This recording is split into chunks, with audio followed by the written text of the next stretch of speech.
to all. In the previous video, our discussion was upon micro-level socialization. When we think of agencies of socialization, as stated earlier, it consists of micro-level, meso-level and macro-level. In today's discussion, we will touch upon the meso-level socialization. We have with us two experts, Dr. Leda Ramohan and Dr. Deepti. Welcome to both of you to this discussion. Let I introduce our experts. Dr. Leda Ramohan started her career as an assistant professor in GGSIPU. She also served as a guest faculty at Department of Education Studies in Jamia Millia Islamia, and her area of specializations are teaching of English, curriculum and instruction, and also educational psychology with specialization in guidance and counseling. She worked on a project with a Teacher City on teacher need analysis and as research associate at Center for Early Childhood Development in Ambedkar University. She received Adarsh Vidyalaya Award for her contribution in research. She has many publications to her credit, including 3 books and various international and national research papers. She contributed a lot for the development of IGNOU course materials, and at present she is working as a chief consultant for Samagra Shiksha scheme of Department of School Education and Literacy, Ministry of Education. Currently under Samagra Shiksha scheme, which provide technical and operational support to various states and universities with respect to quality components in government schools approved by the Ministry, and implementation of NEP 2020 tasked by states, member of NCF committee, and she is actively involved in policy matters with respect to school education. She was also involved with the Center for Equity Studies and its Rainbow Home programs. We have one more expert, Dr. Deepti. Deepti did her doctoral research on children's negotiation of difference and building a culturally responsive education for the disadvantaged children. She worked in several NGOs before being closely involved with the Center for Equity Studies and its Rainbow Homes program. She was a university teaching assistant at CIE Delhi University for 4 years. She worked as an assistant professor at a B.Ed college affiliated to GGSIPU. With Ignas Pahal, she is the research lead. She has been involved in statewide projects in Uttar Pradesh and Rajasthan in teacher professional development. She was part of the team that made Adashila a foundational learning teacher manual for SSAUP. She has conducted large-scale research and looked at the systemic approach to capacity building of teachers. Recently, she was involved in developing test items for FLN NAS 2021. She has over 10 years of experience. Welcome to both of you for today's discussion. And as I stated, our topic is meso-level socialization. The child's first day at school is one of the rites of passage into socialization. What is your opinion, Dr. Deepti? Yes, Dr. Elizabeth, the child's first day at school is very critical, very important, and this first day at school doesn't begin the day she attends school for the first time. It begins much before that. Yes. since parents have aspirations from education and they are really excited to send the child to school to learn a lot of things. Yes. And a lot of our children don't attend preschools and come into class 1. Some of them attend preschool too. So the ones attending preschools are somewhat prepared to understand the norms and rituals and the behavior that they have to showcase when they enter school. But for children who are coming in for the first time, they look at things differently. Yes. Now they see how other children are doing things, whether they are walking in a line or they're letting the teacher speak first, they're waiting for their turns, and the way they are sitting in a classroom and waiting for that bell to ring to have food. So there are a lot of things that are intended. So this is the part of the intended curriculum that the hidden curriculum that you and which is yes, unofficially what they learn. True. Yes. And very right, Dr. Lata, the hidden curriculum as well. Yes. So one part is the intended curriculum and the other bit is the hidden curriculum. We intend that children should, sit in a certain way and talk, let others talk and give in their opinions. And there are certain things we do not plan to, but we covertly these things Yes. are happening around. So that is how the child navigates her way through when she attends the school for the first day. Yes. Okay, really, from hidden curriculum, children learn a lot. When we speak about school, it's not about the children comes to the front side. What's your opinion about the teacher's role in the process of socialization? Dr. Lata? Yeah, we cannot visualize a classroom without a teacher, is it not? So, and since we are all teachers, we would understand that our role is very, very pivotal. Now today's teacher is not the earlier one who used to be a sage on the stage. Now she's a guide by the side, facilitating, cajoling, nudging the children, and exposing them to various learning experiences, and which becomes a part of socialization.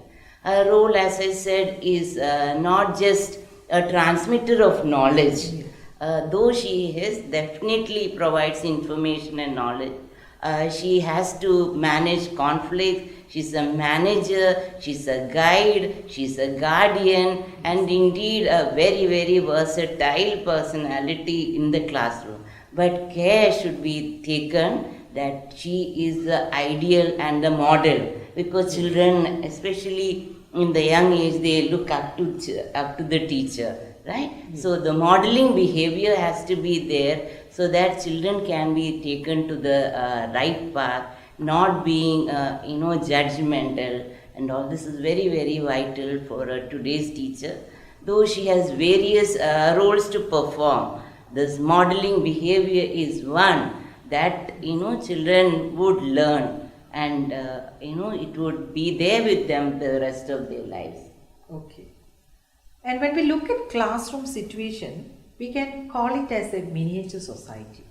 That it consists of children from different backgrounds, religions, languages, cultures. Do this influence the process of socialization of children? Dr. Deepthi? Yes, a very important point there, because we come into a classroom with our multiple identities, that is.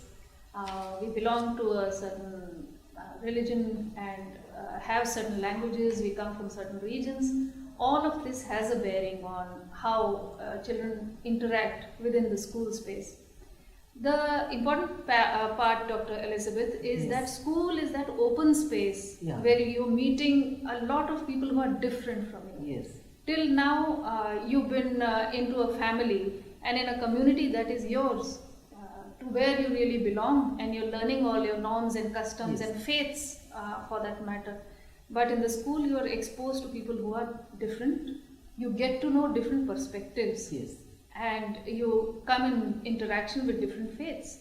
Although there's a lot of research on the hidden curriculum again, which says that schools practice a certain form of religion, which is the religion of the majority. and it is the other religions, multifarious, many kinds of religions that are not really practiced. But it is again at the school level, and the responsibility and role of teacher comes, as Dr. Lata was talking about, Yes, the guide by the right. side. And in that facilitated role where she brings in all these diversities into conversations inside the classroom.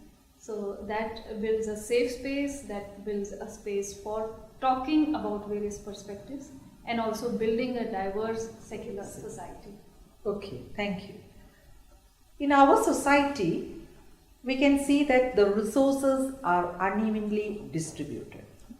Will this affect the growing up of children?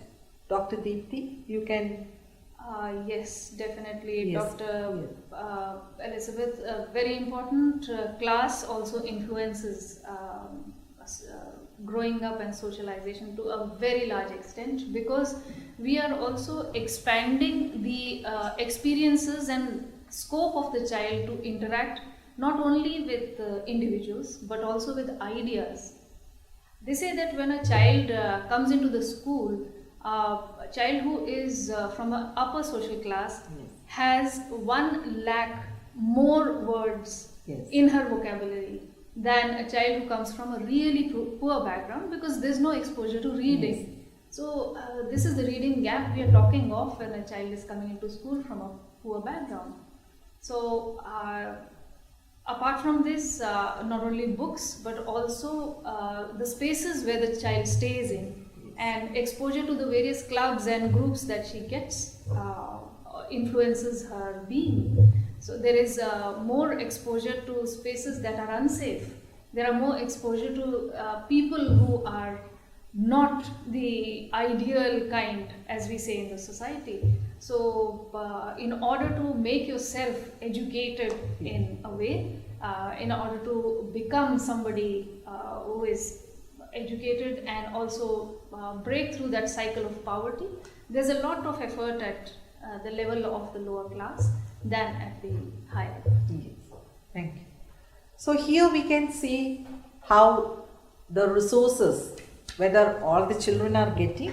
When we look at the society, we can see there are marginalized children. Their resources may not be at par with the other children. And about this resources or the part played by the school, we can see that at meso level socialization, gender too is a vital dimension. Don't you think that gender discrimination is a serious cause of concern in our society?